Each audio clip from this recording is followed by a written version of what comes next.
Tantrums, meltdowns, hostility, and the most difficult parenting situations are caused by a loss of integration, sometimes referred to as disintegration. Children can understand themselves much more deeply and actively determine how they connect with those around them after they have a better understanding of integration and the various elements of themselves. Researchers into the human brain have a lot to tell us about childhood development and how the various parts of the brain work together. We may actively influence our children's brain development so they are happier and healthier, both in the present and in the future, by grasping the ideas of the left and right brain, the upstairs and downstairs brain, and interpersonal integration. The Whole Brain Child: 12 proven strategies to nurture your child's developing mind. So stop what you're doing and let's dive in. Now, before we move any further, let's clarify some anatomy. Not only is the brain divided into two hemispheres, both left and right, these two hemispheres are not only anatomically separate, but they also serve different functions. Quote, some people even say the two hemispheres have their own distinct personalities, each side with a mind of its own. Your left brain loves and desires order. It is logical, literal, linguistic, and linear.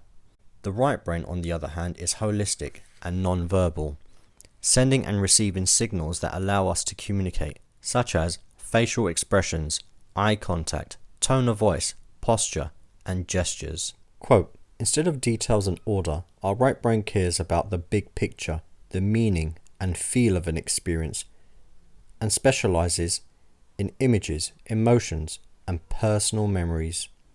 We get a gut feeling or heartfelt sense from our right brain. And the first thing we learn, when a child throws a tantrum and becomes overwhelmed with emotion, it is fair to say they are now in a state of chaos, outside the equilibrium of harmony, or outside the state of integration.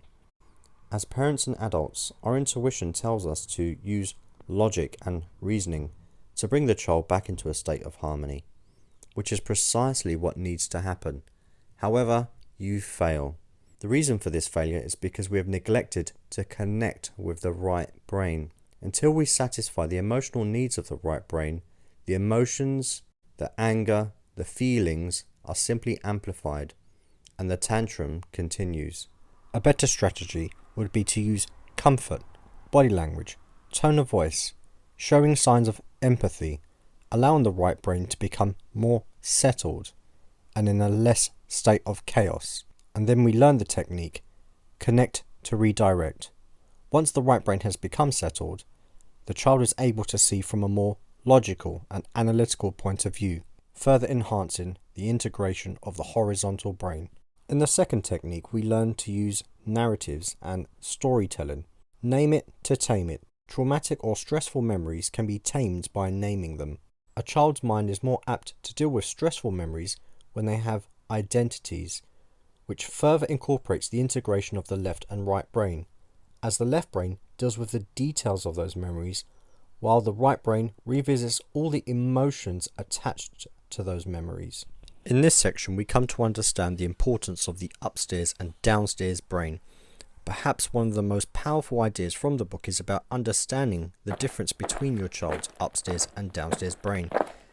This concept goes a long way towards helping your child understand how their brain works.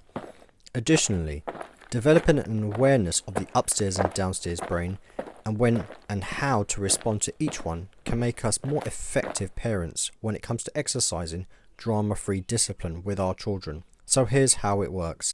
Just as the brain has a right and left hemisphere, it also has a upstairs and downstairs brain, which includes the brainstem in the limbic region, which is considered to be the most primitive part of the brain, which controls basic functions like breathing and innate reactions, impulses such as fight or flight, and strong emotions like anger and fear, whereas the upstairs brain is more evolved and controls analytical and higher order thinking, such as decision making, planning, empathy, self-understanding, conscious control of the body and emotions.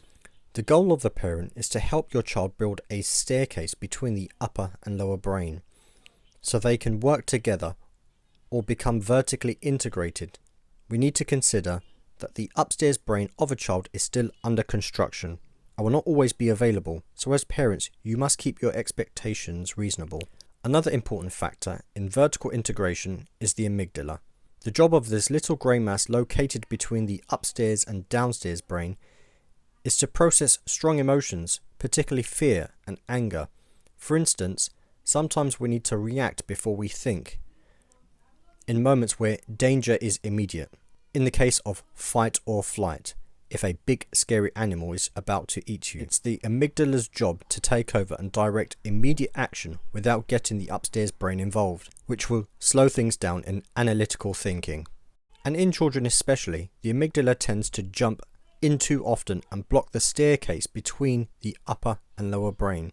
Like a baby gate, in those moments you'll need to help your child calm the amygdala so that they will be able to reopen the gate back up to give your child access to his or her developing upper brain.